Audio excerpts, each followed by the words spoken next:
समजा जर तुमचे उमेदवार उभे राहिले असते तर त्याचा काय फरक जाणवला असता काय? 100%.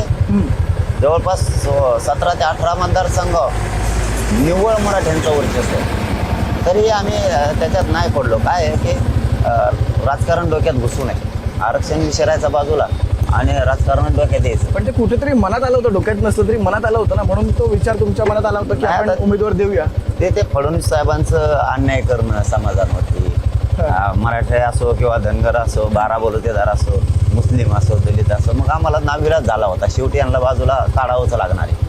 परंतु एवढी मोठी समुद्रासारखी लढायची म्हणलं ना तर तिला निवेदन लागतं, वेळ लागतं. आम्हाला वेळच नव्हता त्याच्यामध्ये. गावागावापर्यंत आमचे माणसं पोहोचले होते. आमचे गावखेड्यातले लोक एक आहेत, पण समोर जे कामं करणारे होते ते लोकांपर्यंत पोहोचले नव्हते. मतदार आहेत करोडोचे लोक सुद्धा गावखेड्यातलं सगळ्यांचं एकच मत आहे, आपण ठरवू एकच सगळे मिळू.